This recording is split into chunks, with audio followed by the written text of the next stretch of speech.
راضی کریں اللہ کو، شکر خدا پھر مل گیا ایک نیا دن ہمیں، آؤ چلو اللہ کو راضی کریں۔ الحمدللہ رب العالمین والصلاة والسلام علی سید المرسلین، اما بعد فاعوذ باللہ من الشیطان الرجیم، بسم اللہ الرحمن الرحیم۔ الصلاة والسلام علیک یا رسول اللہ، الصلاة والسلام علیک یا حبیب اللہ، الصلاة والسلام علیک یا نبی اللہ وعلی آلک واصحابک یا نور اللہ۔ مدنی چینل کے ناظرین، آپ دیکھ رہے ہیں بزرگوں کا مدنی چینل، اور پروگرام ہے ایک نیا دن۔ پروگرام کا نام تو ایک نیا دن ہے اور ہفتے میں ایک بار یہ آتا ہے آپ کی اسکرینوں پر، لیکن ہماری زندگی میں روز ہی نیا دن آ رہا ہوتا ہے۔ لیکن اچھا دن وہ ہے کہ جس دن ہم کسی برائی کو چھوڑنے میں کامیاب ہو جائیں یا کسی مزید ایک اچھائی کو اپنانے میں کامیاب ہو جائیں۔ تو آج ہم جو سلسلہ لے کر آئے ہیں ایک نیا دن، اس میں موضوع جو ہے وہ ایسا ہے کہ میں اگر کہوں کہ ہر گھر کی ضرورت ہے تو بھی شاید غلط نہیں ہوگا، اور اگر میں کہوں کہ ہر فرد کی ضرورت ہے تو بھی غلط نہیں ہوگا، کیونکہ ہم انسان تنہا رہتے نہیں ہیں، تنہا اس زندگی میں دنیا میں آتے بھی نہیں ہیں۔ ایسا نہیں ہے کہ کوئی درخت سے اتر آتے ہیں، بلکہ ایک پروسیجر ہے اور رشتہ داریاں ہیں، ہمارے تعلق داریاں ہیں، ہمارے والدین ہیں، ہمارے بہن بھائی ہیں، ہماری خالائیں ہیں، ماموں ہیں، انکلز ہیں، پھپھیاں ہیں، تو یہ سارے رشتے اور بہت سارے رشتے ہیں۔ تو رشتہ داری آج ہمارا عنوان ہے، انشاءاللہ اس حوالے سے بات کریں گے۔ انسان کی لائف کی خوبصورتی یہ ہے کہ وہ ہر لمحے اور ہر دن اپنی شخصیت میں، اپنے کردار میں جانچ کرتا رہے، اس کی فکر کرتا رہے، اس کو دیکھتا رہے، اور جو کمزوریاں ہوں ان کو چھوڑتا رہے، اور جو اچھائیاں ہیں ان کو پلس کرتا رہے۔ تو انشاءاللہ آج اپنے اس سلسلے میں اسی حوالے سے گفتگو کریں گے، درود پاک کی فضیلت سنتے ہیں، اور پھر انشاءاللہ نعت خواں اسلامی بھائی کی طرف بڑھیں گے۔ کامران بھائی ہمارے ساتھ ہیں، نعت سنائیں گے انشاءاللہ، اور مبلغین دعوت اسلامی ہمارے ساتھ ہیں، محبوب اتاری بھائی ہمارے ساتھ ہیں، صابر اتاری بھائی ہیں، عمران اتاری بھائی ہیں۔ انشاءاللہ ان سے ہم اس موضوع کے حوالے سے گفتگو کریں گے کہ رشتہ داریاں کیا ہے، رشتہ داری کی کیا اہمیت ہے قرآن و سنت کی روشنی میں، رشتہ داری یا صلہ رحمی کس کو کہتے ہیں، اور پھر دیگر سوالات انشاءاللہ شامل رہیں گے۔ پہلے درود پاک کی فضیلت شامل کرتے ہیں۔ نبی رحمت شفیع امت صلی اللہ علیہ وسلم کا فرمان عالی شان ہے، جو مجھ پر ایک دن میں 1000 مرتبہ درود پاک پڑھے گا وہ اس وقت تک نہیں مرے گا جب تک جنت میں اپنا مقام نہ دیکھ لے۔ بڑی پیاری فضیلت ہے۔ 1000 بار درود پاک پڑھنا ہے، نیت کر لیجئے، آج بھی نیت کر لیجئے کہ 1000 بار درود پاک پڑھیں گے، اور ایک کاش ایسا ہو کہ روزانہ ہی 1000 بار درود پاک پڑھ لیا کریں۔ صلو علی الحبیب صلی اللہ علی محمد صلی اللہ علیہ وسلم۔ بڑھتے ہیں نعت کی طرف، کامران بھائی کی طرف، اور نعت سنتے ہیں۔ جبیں میری ہو سنگے در تمہارا یا رسول اللہ، جبیں میری ہو سنگے در تمہارا یا رسول اللہ، یہی ہے ایک جینے کا سہارا یا رسول اللہ۔ زمانہ چھوٹ جائے، روٹ جائے، کچھ نہیں پرواہ، زمانہ چھوٹ جائے، روٹ جائے، کچھ نہیں پرواہ، نہ چھوٹے ہاتھ سے دامن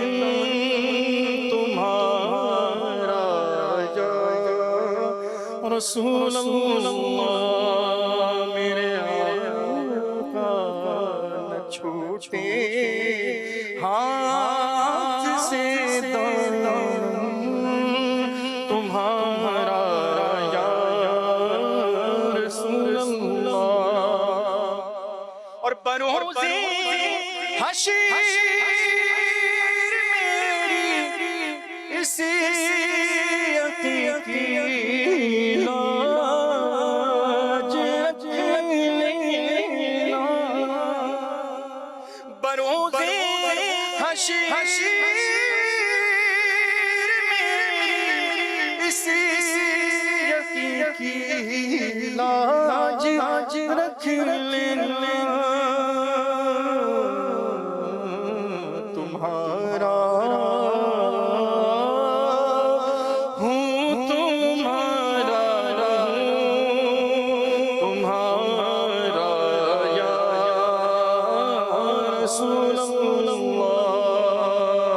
اغثنی یا رسول اللہ، اغثنی یا رسول اللہ۔ غلام نبیوں حشر میں پہچانے جائیں گے، غلام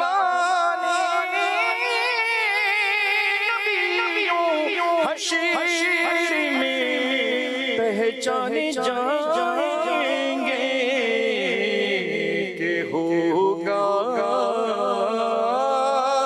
حشر میں بھی ان کا نعرہ یا رسول اللہ، کہ ہوگا حشر میں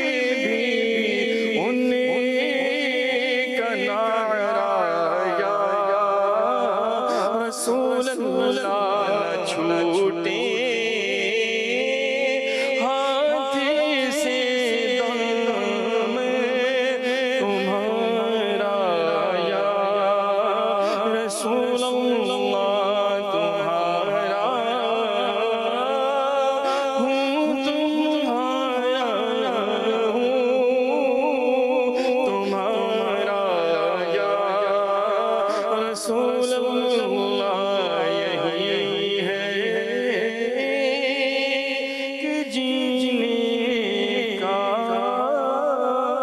سہارا یا رسول اللہ۔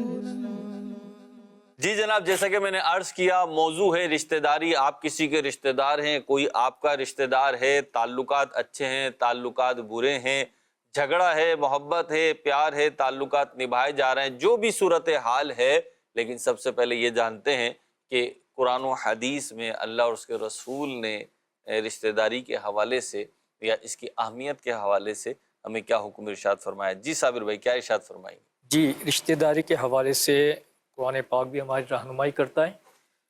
اس میں پارہ 15 سورہ بنی اسرائیل آیت نمبر 26 میں اللہ تبارک و تعالی ارشاد فرماتا ہے، اور رشتہ داروں کو ان کا حق دے۔ ٹھیک۔ اس کی تفسیر میں صدر الافاضل حضرت علامہ مولانا سید محمد نعیم مراد آبادی رحمۃ اللہ تعالی علیہ ارشاد فرماتے ہیں کہ ان کے ساتھ صلہ رحمی کرو، اور محبت اور میل جول اور خبر گیری اور موقع پر مدد اور حسن معاشرت۔ اس کے تحت ایک مسئلہ آپ بیان کرتے ہیں کہ اگر وہ محارم یعنی ایسا قریبی رشتہ دار کہ اگر ان میں سے کسی کو بھی مرد اور دوسرے کو عورت فرض کیا جائے جی، تو نکاح ہمیشہ کے لیے حرام ہو، جیسے کہ باپ، ماں، بیٹا بیٹی، بھائی بہن، چچا، پھوپھی، ماموں، خالہ، بھانجا، بھانجی وغیرہ۔ اگر ان میں سے کوئی ہو اور وہ محتاج ہو جائیں تو ان کا خرچ اٹھانا یہ بھی ان کا حق ہے، اللہ اور صاحب استطاعت یعنی مالدار رشتہ دار پر یہ لازم ہے۔ اللہ اکبر۔ ایک اور مقام پر اللہ تبارک و تعالیٰ کا ارشاد ہے، جو پارہ نمبر 4 سورہ نساء میں ارشاد ہوتا ہے اور اللہ سے ڈرو جس کے نام پر مانگتے ہو، اور رشتوں کا لحاظ رکھو، بے شک اللہ ہر وقت تمہیں دیکھ رہا ہے۔ مفسر شہیر حکیم الامت حضرت مفتی احمد یار خان نعیمی رحمۃ اللہ تعالی علیہ اس آیت کریمہ کے تحت ارشاد فرماتے ہیں، مسلمانوں پر جیسے نماز، روزہ، حج، زکوٰۃ وغیرہ یہ ضروری ہے، ایسے ہی قرابت داروں یعنی رشتہ داروں کے حق ادا کرنا یہ بھی ضروری ہے۔ اللہ اکبر۔ آپ مزید ارشاد فرماتے ہیں کہ اپنے عزیزوں، قریبوں پر اچھا سلوک بہت ہی مفید ہے، دنیا میں بھی آخرت میں بھی، اس سے زندگی، موت، آخرت سب سنبھل جاتی ہے۔ واہ واہ واہ۔ مدنی چینل کے ناظرین، اب غور کریں کہ ہمیں قرآن پاک رشتہ داروں کے ساتھ کس طرح سلوک کرنے کا ارشاد فرما رہا ہے، اور ہم غور کریں کہ ہم اپنے رشتہ داروں کے ساتھ کس قسم کا برتاؤ کرتے ہیں۔ اور غور طلب بات یہ بھی ہے کہ اگر ہم بالفرض یہ دیکھیں کہ ہر حکومت کے کچھ قوانین ہوتے ہیں، کچھ قانون بنے ہوتے ہیں کہ یہ کام کرنا ہے، یہ کام نہیں کرنا ہے، اگر کوئی قانون ہمارے ملک کا ہمیں روک دے تو ہم اس قانون سے یوں رک جاتے ہیں کہ ہمیں قانون ایسا نہ ہو کہ اس قانون کی خلاف ورزی پر ہمیں سزا ملے، تو ہم اس قانون کی پاسداری کرتے ہیں۔ تو اب غور کریں کہ اللہ تبارک و تعالی ہمیں قرآن پاک میں جو قانون ارشاد فرما رہا ہے کہ رشتہ داروں سے اچھا سلوک کرو، ہم اپنے رشتہ داروں کے ساتھ کس طرح قسم کا سلوک کر رہے ہیں۔ اگر خدا نخواستہ ہم نے اپنے رشتہ داروں کے ساتھ اچھا سلوک نہیں کیا، جیسا برتاؤ کرنے کا قرآن پاک میں ہمیں حکم دیا گیا ہے، ان کے ساتھ وہ برتاؤ ہم نہیں کرتے ہیں، تو ہم غور کریں کہ ہم کس مقام پر کھڑے ہیں۔ وہ قانون کے جو دنیا کا قانون ہے اس سے تو ہم ڈرتے ہیں، اللہ تبارک تعالیٰ کے قانون سے ہم نہیں ڈرتے۔ اللہ تو غور کا مقام ہے، ہمیں اپنے رشتہ داروں کے ساتھ اچھا سلوک کرنا چاہیے اور ان کے ساتھ بہتر برتاؤ کرنا چاہیے۔ بڑی زبردست بات آپ نے ارشاد فرمائی کہ دنیا کے کسی بھی کام سے ہم اس لیے رک جاتے ہیں کہ جناب قانون توڑیں گے تو سزا کے مستحق ہو جائیں گے، جو بھی ہائی اتھارٹیز ہیں وہ ناراض ہو جائیں گی، اور ظاہر سی بات ہے ان کے قانون کے خلاف آپ کام کریں گے تو پھر سزا کے مستحق قرار پائیں گے۔ اور اللہ پاک نے تو رشتہ داریاں جوڑنے کا، ان کے ساتھ حسن سلوک کرنے کا معاملہ فرمایا ہے اور بیان فرمایا قرآن پاک میں۔ اللہ پاک ہمیں عمل کی توفیق عطا فرمائے۔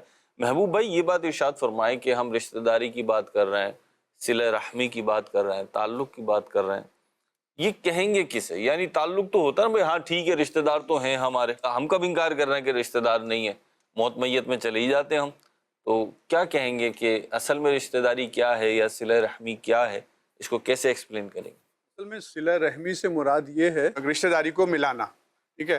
اب رشتہ داری کو ملانا یعنی ان کے ساتھ نیکی کرنا، بھلائی کرنا، ایک تو یہ معنی ہو گئے۔ ٹھیک ہے۔ اور اگر ہم دیکھیں تو اس کا حکم جو ہے، جیسے صاحب بہار شریعت مولانا امجد علی رحمۃ اللہ تعالیٰ علیہ اپنی کتاب میں فرماتے ہیں کہ ساری امت کا اس بات پر اتفاق ہے ٹھیک ہے کہ صلہ رحمی جو ہے وہ ہم سب پر واجب ہے، اور قطع رحمی یعنی رشتہ داروں کا آپس میں بلا عذر شرعی ایک دوسرے سے ناراض ہو جانا یا اختلاف کرنا، یہ حرام ہے۔ اللہ اکبر۔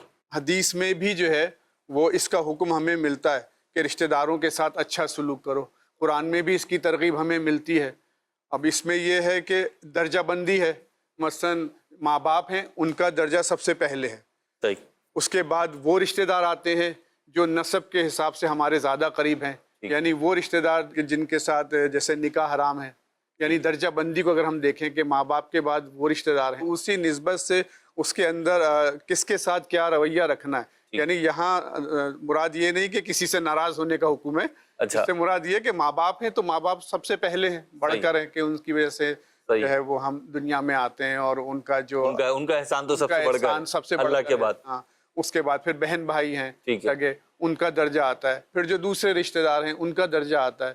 تو اسی طرح جس طرح درجے ہیں اسی طرح ان کے ساتھ جو سلوک رکھا جائے گا اس پر ثواب کی امید ہوتی ہے، اور ثواب کے درجات ہیں۔ ایک بات آپ نے فرمایا مجھے بڑی اچھی لگی کہ اس کا یہ مطلب نہیں کہ درجات ہیں تو کسی کو چھوڑ دینا ہے، چھوڑنا نہیں ہے، بلکہ کیا ہے کہ جس کا درجہ جتنا زیادہ ہے پھر اس کے ساتھ میل ملاپ، اس کے ساتھ تعلق، اس کی خوشی غمی میں شرکت، بالکل، یا اس کا ساتھ دینے کے حوالے سے اتنی ہی زیادہ حساسیت بھی ہونی چاہیے، ذمہ داری بھی ہونی چاہیے۔ اس پہ غور کر لیں، بعض اوقات نا ہم شریعت کے بنائے ہوئے جو درجہ بندی ہے نا اس کو توڑ ڈالتے ہیں اور ہم اپنے درجے بنا لیتے ہیں۔ میرا سگا بھائی میرا نہیں ہے، یہ ہے میرا بھائی، جس سے کوئی رشتہ نہیں ہے، دوست ہے، لیکن یہ میرے بھائی سے بڑھ کر ہے. ایک تو یہ ہے آپ اس سے دوستی سمجھانے کے لیے کہہ رہے ہیں یہ میرے بھائی جیسا ہے تو چلیں وہ چل جائے گا، لیکن آپ حقیقتاً بعض اوقات محبوب بھائی لڑائیاں ہو جاتی ہیں، جھگڑے ہو جاتے ہیں فیملیز میں، تو لوگ پھر کہہ رہے ہوتے ہیں یار ان سگوں سے اچھے تو فلاں ہیں، ان قریب والوں سے اچھے تو فلاں دور والے ہیں. تو یہ آپ کی اپنی خام خیالی ہے. بے شک وہ دور والے اچھے ہوں گے، لیکن ہمیں رشتہ داری نبھانے کا حکم ہے، ہمیں توڑنے سے منع کیا گیا ہے، اور ہم اللہ کے بندے بن کے رہیں. بندے بن کے رہیں گے نا تو انشاءاللہ دنیا میں بھی خیر ملے گی، عافیت ملے گی اللہ نے چاہا، اور اگر دنیا میں کچھ آزمائش آئی بھی تو انشاءاللہ اللہ کی رحمت سے امید کرتے ہوئے عرض کر رہا ہوں کہ دنیا میں جس نے ان چیزوں پہ صبر کیا تو آخرت میں اس کا بیڑا پار ہوگا. عمران بھائی آپ کی طرف آؤں گا. جیسے بات چلی ابھی رشتہ داری کی اہمیت، پھر محبوب بھائی نے صاحب باری شریعت کے حوالے سے وہاں سے فیضان لیتے ہوئے کچھ مدنی پھول بیان فرمائے کہ رشتہ داری رکھنی ہے، توڑنی نہیں ہے، رشتہ داروں کی درجہ بندی ہے. ایک چیز معاشرے میں بعض اوقات دیکھنے میں یا سننے میں آتی ہے، وہ یہ ہوتی ہے لوگ نا قسم اٹھا لیتے، بھائی تیرا میرا کوئی تعلق نہیں ہے، تم میرے بھائی نہیں ہو، آج سے میں تجھے بھائی نہیں سمجھوں گا، جو تجھے بھائی سمجھے وہ ایسا. بیوی کے ساتھ بھی یہ قسم کھا لی کہ تیرے ساتھ کوئی بھلائی کا کام نہیں کروں گا، تجھے سکھ نہیں پہنچاؤں گا یا تجھے اذیت دوں گا. تو اب یہ جو قسمیں کھا لیتے ہیں، اچھا پھر ان سے بات کرو نا خود بھی نادم ہو رہے ہوتے ہیں بعض اوقات تو کہ یار اب کیا کروں، قسم کھا لی ہے، کیا کروں، اب تو قسم کھا لی، قسم تو نہیں توڑ سکتا. تو کیا کہیں گے کہ دین ہماری اس بارے میں کیا رہنمائی کرتا ہے؟ صلہ رحمی کی اس قدر اہمیت ہے کہ اگر کوئی اپنے رشتہ داروں سے حسن سلوک یعنی اچھا سلوک نہ کرنے کی قسم بھی کھا لے نا تو ایسی صورت میں بھی صلہ رحمی کرنے کا حکم ہے. اب وہ اور قسم تو کھا چکا. قسم کا کفارہ ادا کرے. اچھا حکم یہ ہے کہ قسم کا کفارہ ادا کرے. حضرت سیدنا ابو الاحوص عوف بن مالک رضی اللہ تعالیٰ عنہما اپنے والد سے روایت کرتے ہیں جی کہ ان کے والد فرماتے ہیں کہ میں نے عرض کی یا رسول اللہ صلی اللہ تعالیٰ علیہ وسلم آپ اس بارے میں کیا فرماتے ہیں کہ میں اپنے چچا زاد بھائی سے کچھ مانگتا ہوں تو وہ نہیں دیتا اور نہ ہی صلہ رحمی کرتا ہے، پھر جب اسے میری ضرورت پڑتی ہے تو میرے پاس آتا ہے، مجھ سے کچھ مانگتا ہے، حالانکہ میں قسم کھا چکا ہوں کہ نہ اسے کچھ دوں گا نہ ہی صلہ رحمی کروں گا. تو حضور نبی کریم صلی اللہ علیہ وسلم نے مجھے حکم دیا کہ جو کام اچھا ہے وہ کرو اور اپنی قسم کا کفارہ دے دو. اللہ. یہاں یہ بات بھی ذہن نشین رکھیے کہ اگر کسی نے ظلماً ایذا دینے، قطع تعلق کرنے یا کسی کے حقوق ادا نہ کرنے کی قسم کھائی تو اس قسم کو توڑ کر اس کا کفارہ دینا ہوگا، اور اس قسم کو پورا کرنا گناہ ہے.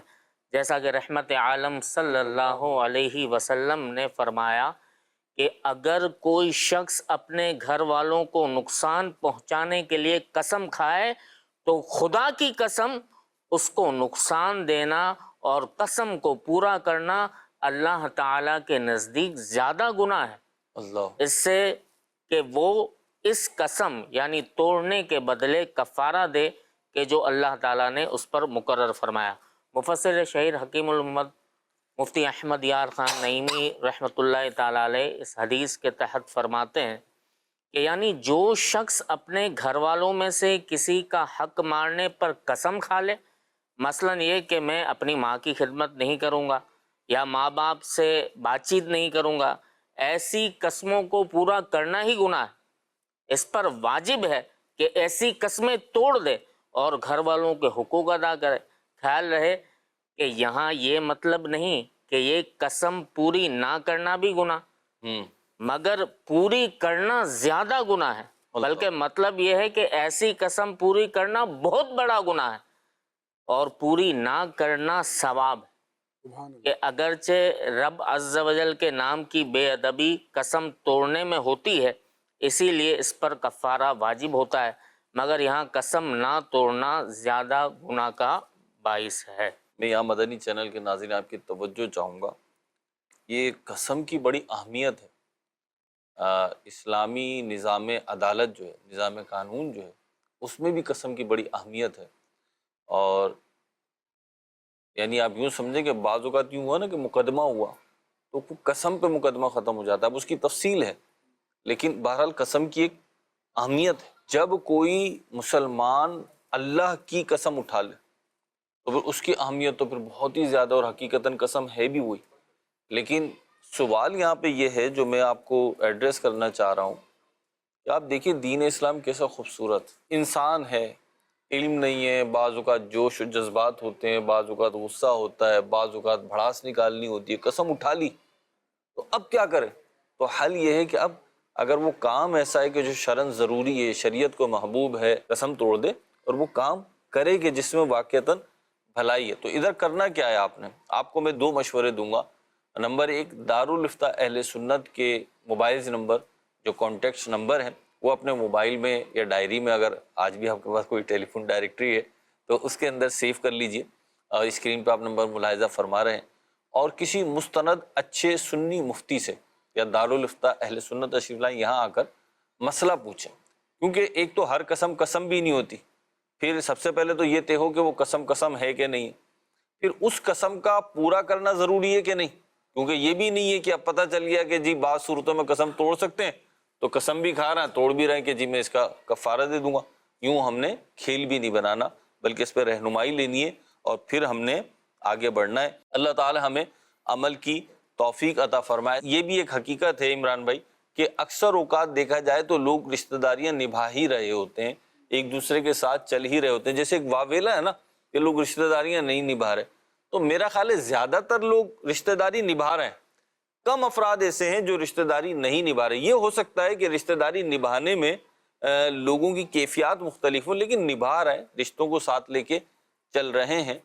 صابر بھائی کچھ ہمیں ایسے فضائل بتائیں نا، کچھ ایسی باتیں پتہ چلیں کہ رشتہ داری تو ہے بھائی، امی ابو تو ہیں، بھائی بہن تو ہیں، مسکرا کے دیکھ بھی لیتے ہیں، کبھی تحفہ لے بھی لیتے ہیں، کبھی تحفہ دے بھی دیتے ہیں، کبھی اپنی یہاں بلا کے دعوت کر دیتے ہیں، کبھی ان کے جا کے دعوت کھا لیتے ہیں۔ کچھ فضائل ہمیں ایسے پتہ چلیں کہ اس میں اور رغبت ہو کہ یہ فضیلتیں ہمیں حاصل ہوں گی۔ جی مہروز بھائی، صلہ رحمی کرنے کے یعنی رشتہ داروں کے ساتھ حسن سلوک کرنے کے کئی فائدے ہیں، جسے فقی ابو الیث سمرقندی رحمۃ اللہ تعالی علیہ نے اپنی کتاب تنبیہ الغافلین میں نقل کیا ہے۔ تو میں مدنی چینل کے ناظرین سے وہ فائدے شیئر کرنا چاہوں گا، ان سے عرض کرتا ہوں کہ آپ ان فائدوں کو نوٹ کریں کہ رشتہ داری نبھانے کے کس قدر فائدے ہیں۔ آپ فائدے گنواتے ہوئے لکھتے ہیں کہ اللہ تبارک و تعالیٰ کی رضا حاصل ہوتی ہے۔ جب بندہ اپنے رشتہ داروں سے اس نے سلوک کرتا ہے تو اللہ تبارک و تعالیٰ کی رضا اس کو حاصل ہو جاتی ہے۔ اسی طرح لوگوں کی خوشی کا وہ سبب بنتی ہے اور فرشتوں کو اس سے خوشی حاصل ہوتی ہے۔ مسلمانوں کی طرف سے اس شخص کی تعریف کی جاتی ہے۔ جب وہ رشتہ داری نبھاتا ہے، اس نے سلوک کرتا ہے اپنے رشتہ داروں کے ساتھ، تو لوگوں میں وہ ایک معزز قرار پاتا ہے۔ شیطان کو اس سے رنج پہنچتا ہے، شیطان ناخوش ہوتا ہے۔ رشتہ داروں کے ساتھ اس نے سلوک کرنے سے عمر بڑھتی ہے، رزق میں برکت ہوتی ہے۔ ہم چاہتے ہیں کہ رزق میں برکت ہو، ہمارا رزق وسیع ہو جائے، تو اپنے عزیزوں کے ساتھ، رشتہ داروں کے ساتھ اس نے سلوک کرنے کی ہم ترکیب بنائیں۔ اسی طرح فوت ہو جانے والے ماں باپ خوش ہوتے ہیں، جن کے والدین دنیا سے رخصت ہو گئے، تو جب وہ رشتہ داروں میں اس نے سلوک دیکھتا ہے تو ان کی روح خوش ہوتی ہے، آپس میں محبت بڑھتی ہے۔ وفات کے بعد اس کے ثواب میں اضافہ ہو جاتا ہے، کیونکہ لوگ اس کے حق میں دعائیں مغفرت کر رہے ہوتے ہیں۔ دیکھیں، ہم نے ابھی یہ فضائل سنے جسے فقی ابو الیث سمرقندی رحمۃ اللہ تعالیٰ نے ارشاد فرمایا نا، تو اب ہمیں بھی چاہیے کہ ان فائدوں کو اپنی زندگی میں نافذ کرنے کے لیے، ان سے فائدے اٹھانے کے لیے اپنے رشتہ داروں کے ساتھ اس سے سلوک کریں تاکہ یہ فائدے ہمارے حصے میں آ جائیں۔ اللہ، اچھا یہ دیکھیں یہاں کیسی خوبصورت بات ہے نا، ایک کہ یہ فوائد تو ہیں جو کہ علماء نے قرآن و حدیث کی روشنی میں بیان فرمائے ہیں، جیسے کہ یہ کہ عمر بڑھتی ہے، رزق بڑھتا ہے، تو حدیث پاک میں آئے عمران بھائی۔ تو آپ یہ دیکھیں کہ پھر بزرگوں کے جو تعلقات تھے نا، ہم اپنے اسلاف کے اللہ والوں کے جب دیکھیں، ان کی جو رشتہ داریاں تھیں یا ان کا جس سے بھی تعلق تھا، ان کی ایک بڑی بنیادی نیت یہ ہوتی تھی کہ اللہ نے مجھے اس بات کا حکم دیا۔ اس کا ایک بہت بڑا بینیفٹ جو حاصل ہوتا ہے نا عمران بھائی، صابر بھائی، وہ یہ ہوتا ہے کہ جب آپ کسی کے ساتھ کوئی بھی اچھا کام کر رہا ہو، کر اس لیے رہو کہ اللہ نے مجھے حکم دیا ہے کہ یا اللہ پاک راضی ہوگا یا مجھے ثواب ملے گا، جب اس امید پہ کر رہے ہیں، اب بالفرض اس کا ریئیکشن اس نے جو بدلے میں کام کرنا تھا وہ نہیں کیا. آپ نے کسی کا اچھائی کری، اس نے آپ کے ساتھ اچھائی نہیں کی. اب آپ کا دل نہیں ٹوٹے گا اور آپ اس نیکی کے کام سے، اس ملنے والے جذبے سے سرد نہیں ہوں گے. کیوں؟ کیونکہ آپ نے تو اللہ کی رضا کے لیے کہا ہے. تو وہ تو راضی ہو یا نہ ہو، وہ جواب دے نہ دے، وہ تو آپ ملے. تو اللہ کے حکم کی بجاوری کے طور پر اس سے مل رہے ہیں، اس رشتے کو قائم رکھنے جی. کی کوشش کر رہے ہیں. اور یہی ہونا چاہیے، بڑی بنیادی چیز ہے یہ. محبوب بھائی، میں چاہوں گا کہ ہمارے مدنی چینل کے ناظرین کو، جیسے کہ صابر بھائی نے کچھ تعلقات بنائے رکھنے، رشتہ داری نبھانے کے کچھ فضائل بیان کیے ہیں، تو ہم دوسری طرف دیکھتے ہیں تو جو تعلق توڑنے والا ہے اس کی سزائیں بھی بڑی سخت ہیں اور اس کی مذمت بھی احادیث کریمہ میں بھی آئی ہے، قرآن کریم میں بھی آئی ہے. تو آپ کیا بیان کریں گے اس کو؟ اس میں آپ کو ایک حکایت بتاتا ہوں. حضرت فقی ابو اللہ سمرقندی رحمۃ اللہ تعالیٰ علیہ تنبیہ الغافلین میں نقل فرماتے ہیں کہ حضرت سیدنا یحییٰ بن سلیم رحمۃ اللہ تعالیٰ علیہ فرماتے ہیں کہ مکہ مکرمہ میں ایک نیک شخص خراسان کا رہنے والا تھا. لوگ اس کے پاس اپنی امانتیں رکھواتے تھے. ایک شخص اس کے پاس 10,000 اشرفیاں رکھوا کر کسی ضرورت سے سفر پہ چلا گیا. جب وہ واپس آیا تو وہ خراسانی شخص انتقال کر چکا تھا. اس کے اہل و عیال سے اپنی امانت کا پوچھا تو انہوں نے لا علمی ظاہر کی. کہ امانت رکھنے والے نے علماء مکہ مکرمہ سے پوچھا کہ مجھے کیا کرنا چاہیے. انہوں نے کہا ہم امید کرتے ہیں کہ وہ خراسانی جنتی ہوگا. تم ایسا کرو، آدھی رات یا تہائی رات گزرنے کے بعد زمزم کے کنویں پہ جا کر اس کا نام لے کر آواز دینا اور اس سے پوچھنا. اس نے 3 راتیں ایسا ہی کیا. وہاں سے کوئی جواب نہ ملا. پھر اس نے جا کے دوبارہ علماء کرام سے پوچھا تو انہوں نے انا للہ و انا الیہ راجعون پڑھ کر کہا ہمیں ڈر ہے کہ وہ شاید جنتی نہ ہو. تم یمن چلے جاؤ، وہاں برہوت نامی وادی میں ایک کنواں ہے، اس پر پہنچ کر اسی طرح اس کو آواز دو. اس نے ایسا ہی کیا تو پہلی ہی آواز میں جواب ملا کہ میں نے اس کو گھر میں فلاں جگہ دفن کیا ہے اور میں نے اپنے گھر والوں کے پاس بھی امانت کو نہیں رکھا. میرے لڑکے کے پاس جاؤ اور اس جگہ کو کھودو، تمہیں مل جائے گا. چنانچہ اس نے ایسا ہی کیا اور وہ مال مل گیا. میں نے اس سے دریافت کیا کہ تو بہت نیک آدمی تھا، تو یہاں تک کیسے پہنچا؟ وہ بولا میرے کچھ رشتہ دار خراسان میں تھے جن سے میں نے قطع تعلق یعنی رشتہ توڑ رکھا تھا اور اسی حالت میں میری موت آ گئی. اسی سبب سے اللہ عز و جل نے مجھے یہ سزا دی اور اس مقام پر پہنچا دیا. تو اس میں ہمیں ڈرنا چاہیے کہ ہم جو ہے وہ ذرا سی بات پر وہ رشتہ، وہ ناطہ جو اللہ نے اور جو شریعت نے ہمارے لیے رکھا ہے، ہم اس کو اپنی نفس کی خاطر، اپنی انا کی خاطر اس کو ہم توڑ دیتے ہیں. یعنی کہ جی ایک جگہ گئے تو باتوں میں پوچھا وہ آپ کی بہن صاحبہ کہاں ہیں؟ بولے ہم نے بہن سے ملنا چھوڑ دیا. بھائی کیوں؟ بس وہ والد کے انتقال پر کچھ ناراضگی ہو گئی تھی. تو اس کے بعد ہم نے کہا کہ بھائی تم اپنے گھر پہ خوش، ہم اپنے گھر پہ خوش. یہ دونوں اپنے اپنے گھروں پہ خوش ہیں کیسے؟ حالانکہ یہ خوش نہیں ہے، دونوں جو ہے اللہ تبارک و تعالیٰ کی نافرمانی کر رہے ہیں. تو میں نے ان سے کہا کہ بھائی یہ جو آپ کہہ رہے ہیں کہ آپ اپنے گھر خوش، وہ اپنے گھر خوش، تو اس کو آپ نے کس بنیاد پر اس رشتے کو توڑا؟ تو کہہ رہے بنیاد کیا؟ بھائی انسان کو اگر عزت نہیں مل رہی تو ایسے بے عزت ہونے سے بہتر ہے کہ انسان الگ ہو جائے. تو میں نے کہا یہ آپ نے اپنی مرضی سے یہ قانون نافذ کر لیا، حالانکہ شریعت میں تو ایسا کوئی حکم نہیں ہے. تو آج کل لوگ ذرا سی باتوں پر ذرا سی بات پہ جو ہے وہ باتیں اپنے رشتے ختم کر لیتے ہیں. اور محبوب بھائی یہ جو رشتہ ہے نا جو آپ نے بیان کیا، عمران بھائی، صابر بھائی، آپ لوگوں کی تو ماشاءاللہ تجربات ہیں. مجھے تو ایسا لگتا ہے کہ ماں باپ کی دعا تو ماں باپ کی دعا ہے، اس کی تو ایک بات ہی الگ ہے. لیکن دیگر رشتوں میں اگر دیکھیں نا تو بہن کی دعا ایسا لگتا ہے بالکل بے لوث ہے. مطلب اس کو آپ سے کیا لینا ہے؟ بالکل آپ اپنے گھر میں ہیں، وہ اپنے گھر میں ہیں، تو اگر بہن آپ سے راضی ہو تو کیا کرے گی؟ بعض اوقات ہوتا ہے بھائی بہت پیسے والے، بہن غریب ہے بیچاری، اس کو کوئی شکوہ نہیں ہوتا بھائی سے. اچھا بعض اوقات اس کے برعکس ہوتا ہے، بہن بھائی کا جو رشتہ ہے یہ بڑا کلوز رشتہ ہے، اور یوں بھی کلوز ہے عمران بھائی کہ بچپن سے دیکھ رہے ہیں نا بھائی، جب گھٹنیوں چل رہے تھے جب سے ایک دوسرے کو دیکھتے ہیں. بالکل. تو ان سے زیادہ آپ کس کا مزاج جانتے ہوگے. تو ان سے تعلقات توڑے نہیں، جوڑ کے رکھیں. اور بہنوں کے دل نا بڑے، یعنی خواتین کے، لڑکیوں کے، پھر بہن بیٹیوں کے دل بڑے نازک ہوتے ہیں. تو ان کو تو بالکل ہاتھوں میں رکھیں، جتنا خوش رکھ سکیں رکھیں.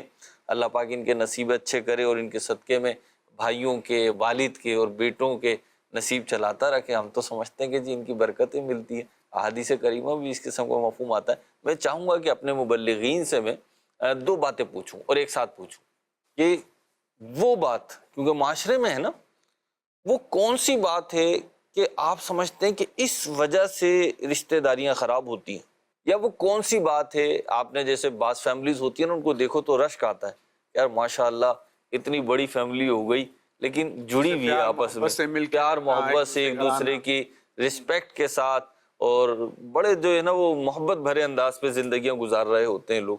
تو وہ کیا ہے؟ عمران بھائی پہلے میں آپ کی طرف آؤں گا، کون سا فیکٹر آپ کو لگتا ہے کہ یہ رشتہ داری کو خراب کر دیتا ہے اور اس وجہ سے رشتہ داری سلامت رہتی ہے، لانگ ٹرم رہتی ہے، اچھی رہتی ہے؟ ایسے کوئی دو پہلو بتائیں، ایک نیگیٹو ایک پازیٹیو۔ اچھا مدنی چینل کے ناظرین آپ بھی سوچیں ذرا، آج موضوع ہے نا تو بھائی دیکھیں۔ اچھا یہ یوں بھی ہو سکتا ہے کہ ہر خاندان میں بھی ہو سکتا ہے ایک جیسا نہ ہو، الگ الگ ہو، خیر آپ بیان کریں۔ مہروز بھائی بات تو یہ ہے کہ انسان کی پہلی سوچ تو یہی ہونی چاہیے کہ توڑنا نہیں ہے، جوڑنا ہے۔ اور اللہ رب العالمین نے بھی پارہ 13 میں فرمایا، اور وہ جوڑتے ہیں اسے جس کے جوڑنے کا اللہ نے حکم دیا۔ صدر اللہ فاضل مولانا نعیم الدین مراد آبادی رحمۃ اللہ تعالیٰ علیہ خزائن العرفان میں اس آیت کے تحت لکھتے ہیں کہ اللہ کی تمام کتابوں، اس کے کل رسولوں پر ایمان لاتے ہیں، بعض کو مان کر بعض سے منکر ہو کر ان میں تفریق نہیں کرتے، یا یہ معنی ہے کہ حقوق قرابت کی رعایت رکھتے ہیں اور رشتہ قطع نہیں کرتے۔ اسی میں رسول صلی اللہ تعالیٰ علیہ وسلم کی قرابتیں، ایمانی قرابتیں بھی داخل ہیں۔ سادات کرام کا احترام، مسلمانوں کے ساتھ محبت اور احسان اور ان کی مدد اور ان کی طرف سے مدافعت اور ان کے ساتھ شفقت اور سلام و دعا، اور مسلمان مریضوں کی عیادت، اور اپنے دوستوں، خادموں، ہمسایوں اور سفر کے ساتھیوں کے حقوق کی رعایت بھی اس میں داخل ہے۔ اب اللہ تبارک و تعالیٰ نے جب اسے جوڑنے کا حکم دیا ہے تو ہمیں جوڑنے کی کوشش کرنی چاہیے۔ اور مہروز بھائی جیسے آپ یہ بات کر رہے تھے کہ کیا کیا باتیں ہیں مزید کہ جو رشتے جن سے ٹوٹ جاتے ہیں، جی تو میں ایک بات ذہن میں آئی کہ امیر اہل سنت بھی کافی دفعہ کہتے ہیں کہ جو نمیوں وہ اللہ کے گمیوں، یہ میمنی کی ایک کہاوت ہے کہ جو جھکتا ہے جی وہ اللہ کی بارگاہ میں محبوب ہو جاتا ہے۔ بلند ہو جاتا ہے۔ عموماً جو ہے نا نفس یہ سب سے بڑی رکاوٹ بنتا ہے۔ کوئی بات دل کو لگی تو بندہ اس پر صبر کر لے تو اجر ملے گا، صحیح۔ اور جب جوش میں آتا ہے وہ سامنے سے فائر مارتا ہے، تو جب آمنے سامنے فائرنگ ہوگی تو پھر جو ہے وہ کچھ فائرنگ چاہے گن سے ہو، ہاں وہ زبانی جو فائر ہوتا ہے، اور زبان کا جو ہوتا ہے زخم یہ زیادہ بھاری ہے۔ تلوار کا گھاؤ جو ہے یہ تو بھر جاتا ہے، لیکن زبان کا گھاؤ جو ہے یہ بھرنا بڑا مشکل ہوتا ہے۔ یہ بڑی صحیح بات کی ہے۔ یہ کہ ہم اپنے نفس کو تابع کر لیں، ہم جھک جائیں۔ جو جھکتا ہے اللہ کی بارگاہ میں وہ مقبول ہوتا ہے۔ چلے محبوب بھائی کی طرف بڑھ رہے ہیں۔ محبوب بھائی کوئی دو باتیں، ویسے آپ کے پاس بہت ساری باتیں ہوں گی لیکن آپ ابھی دو باتیں بتائیں۔ ابھی جیسے عمران بھائی کی بات کو لوں گا، وہ مجھے یاد ہے میں ہائی اسکول میں تھا تو ہمارے ٹیچر اردو کے تھے، انہوں نے ہمیں یہ شعر سنایا تھا۔ بعض چیزیں سالوں پرانی ہو کر آپ کے حافظے میں محفوظ ہو جاتی ہیں۔ واہ۔ تو وہ یہ جو گفتگو میں تھا تو انہوں نے وہ شعر کچھ اس طرح ہے کہ لگا جو تیر کا تلوار کا تو گھاؤ بھرا، لگا جو زخم زباں کا رہا ہمیشہ ہرا۔ ہمارا ایک جملہ ہے جو ہم مذاق میں کہہ رہے ہیں، یا رشتے کی اہمیت کو پیش نظر نہیں رکھ کے بعض دفعہ ہم مذاق کر رہے ہوتے ہیں، مگر وہ لفظ جا کر اس کے دل کو چھلنی کر دیتا ہے، اور وہ جب بھی اس شخص کا آمنا سامنا ہوتا ہے تو اس کو وہ بات جو ہے نا وہ یاد آتی ہے اور وہ دکھی ہو جاتا ہے۔ دوسری بات یہ کہ جیسے آپ پوچھ رہے تھے کہ ریزن کیا ہے، تو مجھے یہ لگتا ہے کہ ہم نے نا رشتوں کے بجائے چیزوں کو اہمیت دینا شروع کر دی۔ اصل میں رشتے جو ہے نا وہ پائیدار ہوتے ہیں، چیزیں ناپائیدار ہوتی ہیں۔ یعنی رشتہ دیکھیں، ایک جیسے آپ مثال دیں کہ کوئی آپ کا رشتہ دار ہے، وہ آپ کا بھائی، باپ، بہن، ماں، کزن، کوئی بھی ہے، رشتہ ختم ہو گیا وہ دوبارہ نہیں آ سکتا۔ چیزیں اگر ہیں تو وہ دوبارہ آ جائیں گی. گاڑی ہے, گھر ہے, موبائل ہے, کوئی بھی ایسی نعمت ہے جسے آج ہمارے معاشرے میں اسٹیٹس کا سمبل سمجھا جاتا ہے, یا بعض دفعہ ہم ان چیزوں کی وجہ سے دوسروں کے آگے فخر کر رہے ہوتے ہیں یا ان چیزوں کی اہمیت دے رہے ہوتے ہیں. تو اہمیت رشتوں کی ہوتی ہے, صحیح, اہمیت سامان کی نہیں ہوتی. سامان دوبارہ آ سکتا ہے, رشتہ دوبارہ نہیں آ سکتا. صحیح. تو ایک تو میں یہ سمجھتا ہوں کہ ہم نے جو ہے وہ ہم کہتے ہیں نا میٹیریلسٹک ہو گئے ہیں, مادیت ہمارے اندر آ گئی ہے. ہم نے پیمانہ جو ہے وہ سامنے والے کے منصب کو, اس کے سامان کو, اس کی حیثیت کو دیکھ لیا. جیسے ابھی آپ نے گفتگو میں کہا کہ اگر بھائی یا بہن میں سے کوئی ایک بھی غریب ہو سکتا ہے. ہم نے اپنا بچپن دیکھا ہے, ہمیں اچھی طرح یاد ہے کہ ہمارے خاندان میں بھی ایسا ہوتا تھا کہ بزرگ جو ہے وہ جو چھٹی کا دن ہوتا تھا تو چھٹی کے دن ہمیں پتا تھا کہ آج جو ہے وہ خالو ضرور آئیں گے. تو صبح سے یہ ہوتا تھا کہ خالو جو ہے وہ اپنے گھر سے نکلیں گے تو وہ اپنے قریبی رشتہ دار کے ہاں تھوڑی تھوڑی دیر, آدھا گھنٹہ, ایک گھنٹہ بیٹھتے تھے اور سب سے حال احوال پوچھ رہے ہیں, بچوں سے, امی ابو سے ان کے حال احوال پوچھ رہے ہیں. اس کے بعد اچھا بھائی ہم چلتے ہیں, اب فلاں کے ہاں جانا ہے. تو وہ کیا, یہ ایک رابطہ رہتا تھا, پیار محبت رہتا. تو یہ آپ بڑی زبردست بات لے کر آئے اور آپ نے تو مجھے بڑے نوسٹیلجیا میں مبتلا کر دیا ہے کہ یعنی ایک پرانی یاد ہے. یہ تو یہ صابر بھائی بھی بتائیں گے, عمران بھائی, اور مجھے تھوڑا تھوڑا یاد ہے, ایج کا ڈیفرنس ہے نا, تو مجھے تھوڑا تھوڑا یاد ہے, آپ کو اچھی طریقے سے یاد ہے. واقعی میں ایسے ہی ہوتا تھا کہ چھٹی والے دن خاندان کا جو بڑا ہوتا تھا نا اسے پورے خاندان کی خبر گیری ہوتی تھی. بالکل. اچھا ایک بات ہے, مزے کی بات ہے کہ بڑے کو اتنا اختیار ہوتا تھا کہ اگر دو لوگوں میں انبن ہو گئی ہے تو وہ کان پکڑ کے دونوں کو سامنے کھڑا کر کے گلے ملوا دیا کرتا تھا. بالکل ایسا ہی. اور وہ گلے بھی مل لیتے تھے اور وہ گلے مل کے گلا بھی نہیں کرتے تھے کہ ہمارے ساتھ کیا ہوا اور میں تو دکھانے کے لیے گلے مل لیا تھا. ایسا کچھ بھی نہیں تھا. اپنے رشتہ داروں کے ساتھ ایسا تعلق نہیں رکھیں گے تو معاشرے میں کیا ہوگا. اور مفتی قاسم صاحب کا میں نے چند سال پہلے ایک مسجد میں بیان سنا تھا اسی حوالے سے.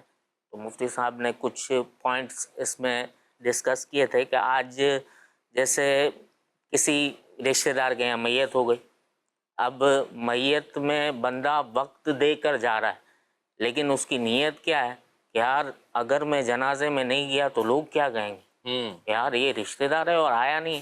اب اس نے وقت بھی دیا, ٹائم بھی دیا, سفر بھی کیا, لیکن ثواب نہیں ملنا کیونکہ اس کی نیت یہ نہیں ہے. جی, کی نیت درست, جنازے میں شرکت کی نیت ہی نہیں ہے, لوگوں کو دکھانا نیت ہے کہ میں پہنچ گیا ہوں.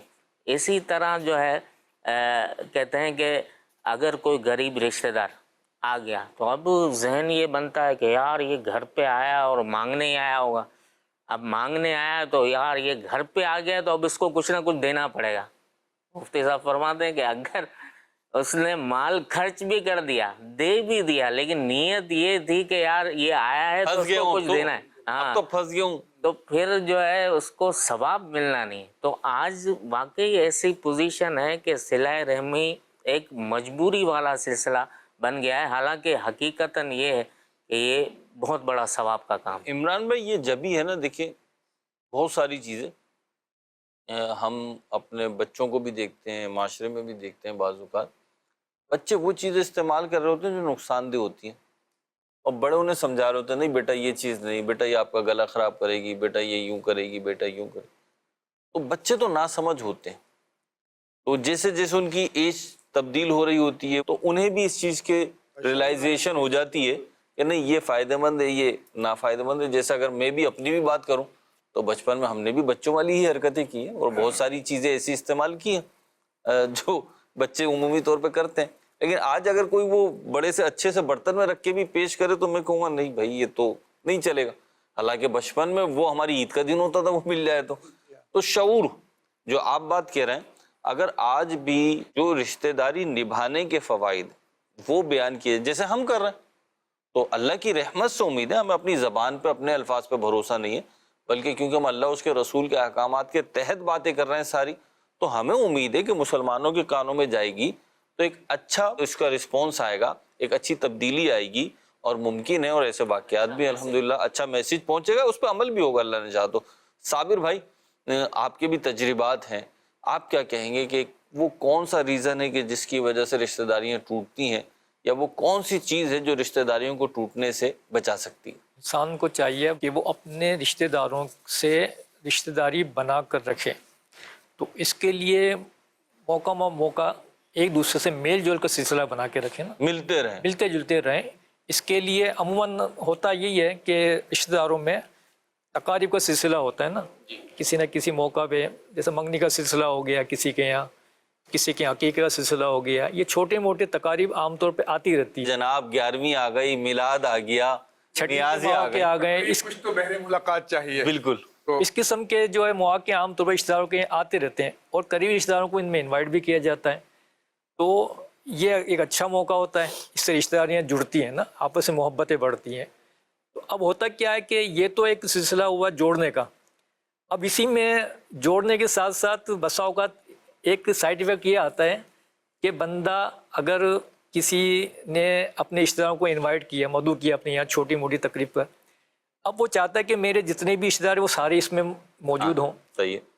اب ہوتا کیا ہے کہ بعضوں کی مجبوریاں آ جاتی ہیں، کسی کو کوئی بیمار ہو گیا، کسی کے گھر میں کوئی پرابلم آ گئی، تو وہ پہنچنے میں سستی کر گیا یا مجبوری آ گئی، صحیح. اب وہ نہیں پہنچ پایا. اب یہ رشتہ داری میں بدگمانی پیدا ہو رہی ہے نا. تو اس میں کیا ہوتا ہے کہ وہ سوچتا ہے کہ یار یہ میں نے اس کو اپنے یہاں انوائٹ کیا، میرے یہاں تو پہنچا نہیں، فلاں رشتہ دار نے اس کو بلایا تو بڑی شان و شوکت سے پہنچ گیا تھا، تو شاید مجھ سے کوئی خار کھاتا ہی ہے. تو ایک بدگمانی جو ہے یہ بھی جو ہے ہمارے یہاں رشتہ داری توڑنے میں ایک رول ادا کرتا ہے نا. صحیح. تو بندے کو چاہیے کہ بدگمانی سے بچے اور درگزر کا معاملہ کریں، اور وہ ذہن بنائے کہ مجھے اللہ تعالیٰ نے جوڑنے کا حکم دیا ہے، اور مجھے آپس میں محبت اور اتفاق کے ساتھ رہنے کا مجھے ذہن ملا ہے. تو میں اپنے رشتہ داروں کے ساتھ جو ہے وہ محبت کے ساتھ ہی میل جول کرتا رہوں، اور وہ عوامل کہ جو مجھے رشتہ داری توڑنے میں لے کے جا رہے ہیں جی. میں اس راہ سے بچوں، بدگمانی سے بچوں، اور اس قسم کے معاملات سے میں بچوں، اور اپنے رشتہ داروں میں اس نے سلوک کا معاملہ کروں کہ یہ مجھے اپنے رب نے مجھے حکم دیا ہے. جزاک اللہ، ماشاء اللہ، بڑی پیاری بات کی. یہاں پر میں 2-3 باتیں کرنا چاہوں گا کہ ایک تو صابر بھائی نے جو بات کہی نا کہ بدگمانی، نگران شورا ایک جملے میں اس معاملے کو حل کر دیا. بڑا پیارا جملہ ہے کہ دیکھو جب معاملہ بگڑے گا نا تو یا تو غلطی ہوگی یا غلط فہمی ہوگی. غلطی ہے تو معافی مانگ لو، وہ بھی کلوز ہو جائے گا چیپٹر، اور غلط فہمی ہے تو دور کر لو، بات ختم. اور تقریبوں کی بات آئی، ملنے جلنے کی بات آئی، میں سمجھتا ہوں کہ ایک بہت بڑا ریزن رشتہ داریاں خراب ہونے کا غیر شرعی انداز ہے. ہماری تقاریب کا غیر شرعی انداز، ہمارے ملنے جلنے کا غیر شرعی انداز، ہمارے بات چیت کرنے کا غیر شرعی انداز. جیسے محبوب بھائی نے ایک بات کہی تھی کہ بعض اوقات ایسی بات کرتے ہیں کہ وہ سامنے والے کا دل دکھ جاتا ہے. یہ والی بات جو ہے نا دل دکھانے والی بات، یہ دشمن نہیں کرتا، یہ دوستی کرتا ہے، یہ رشتہ داری کرتا ہے، یہ جس سے کلوز ہوتے ہیں آپ وہی کرتا ہے. تو بعض اوقات مان ہوتا ہے کہ نہیں جی یہ میری بات کا برا، کیوں نہیں مانے گا، وہ برا پتھر ہے، اس کو بھی برا لگ سکتا ہے. کوئی نہ کوئی حد ہوتی ہے، ایک لمٹ ہوتی ہے. تو اپنی لمٹ کا بھی خیال رکھیے اور شریعت کی لمٹ کا بھی خیال رکھیے. انشاءاللہ رشتہ داری چلتی رہے گی اور آپ کی نیک نامی بھی ہوتی رہے گی، اور اللہ نے چاہ برکتیں ملتی رہیں گی. ایک نیا دن کا یہ پروگرام یہی پیغام لے کر آیا کہ رشتہ داری چلاتے رکھیے اور رشتہ داریوں کو نبھائیے. اور حدیث پاک میں جو بات آئی اس پہ میں اپنے سلسلے کو ختم کرنا چاہوں گا کہ حضور نے فرمایا کہ جو تم سے توڑے تم اس سے جوڑو، اور جو تمہیں محروم کرے تم اسے عطا کرو. تو ہم تو رحمت للعالمین صلی اللہ علیہ وسلم کے ماننے والے ہیں، ان کے غلام، تو انشاءاللہ انہی کے حکم پہ عمل کریں گے. اللہ پاک ہمیں عمل کی توفیق عطا فرمائے. مدنی چینل دیکھتے رہیے. صلو علی الحبیب صلی اللہ علی محمد. راضی کرے اللہ کو شکر خدا، پھر مل گیا ایک نیا دن ہمیں. آؤ چلو اللہ کو